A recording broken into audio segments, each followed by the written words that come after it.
శ్రీ గురుభ్యో నమ.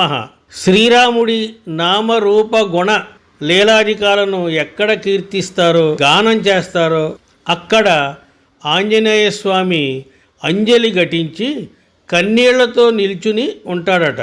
నవవిధ భక్తి మార్గాలలో దాసభక్తి అనిర్వచనీయం.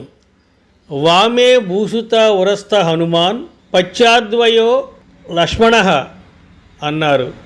స్వామి సేవలో సీతమ్మ తర్వాత హనుమ పేరు చెప్పి ఆ తర్వాతే లక్ష్మణుని లెక్కించారు. అంతటి రామభక్తుడు ఆంజనేయుడు. సీతారాముల వియోగం తరువాత వారి కలయికకు అగ్రదూతగా నిలిచాడు రామబంటు. పరంధాముడి కన్నా ఆయన భక్తులను దాసులను ఆశ్రయిస్తే త్వరగా ముక్తి దొరుకుతుందంటారు. నారాయణుడు నరుడై శ్రీరాముడిగా అవతరించాడు. శంకరుడు నరరూపానికి భక్తుడిగా కొనసాగాలని వానర రూపాన్ని ఉత్తమ మార్గంగా ఎంచుకున్నాడు. అలా శివుడు హనుమ రూపం దాల్చాడు. గోస్వామి తులసీదాసు ఈ విషయాన్ని తన రచనల్లో హృదయంగా వర్ణించాడు. హనుమంతుడి రోమరోమంలో రాముడుంటాడు. ఆ స్వామిని 1000 కళ్ళతో కాపాడుకుంటాడు. అలాగే తన భక్తులను కనిపెట్టుకు ఉంటాడని ప్రతీతి. అందుకే భక్త కవులు హనుమను ఎంతగానో స్తుతించారు. పుట్టిన ప్రతి జీవికి మరణం తప్పదు.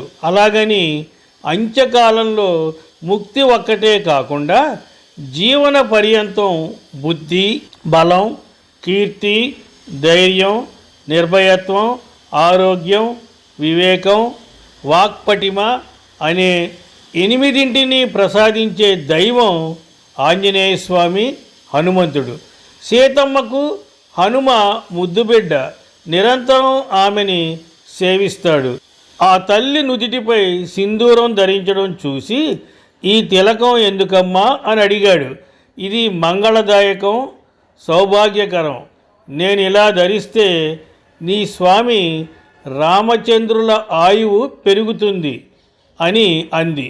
హనుమ వెంటనే ఒళ్ళంతా సింధూరం పులుముకుని వచ్చి, ఇప్పుడు స్వామి ఆయువు ఇంకా పెరుగుతుంది కదమ్మా, నేనిక జీవితమంతా ఒళ్ళంతా సింధూరం ధరిస్తాను అన్నాడు.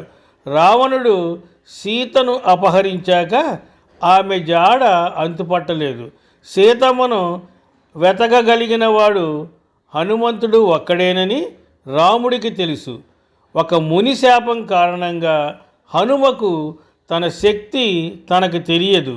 జాంబవంతుడు తదితరుల మాటపై సముద్రం దాటాడు, లంకను చేరాడు.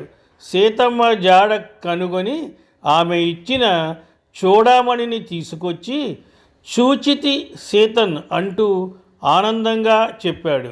రాముడు ప్రేమగా హనుమను ఆలింగనం చేసుకుని నువ్వే సర్వస్వం అన్నాడు. హనుమకు అంతకంటే సన్మానం, ఆనందం ఇంకేముంటుంది? స్వస్తి, శుభమస్తు.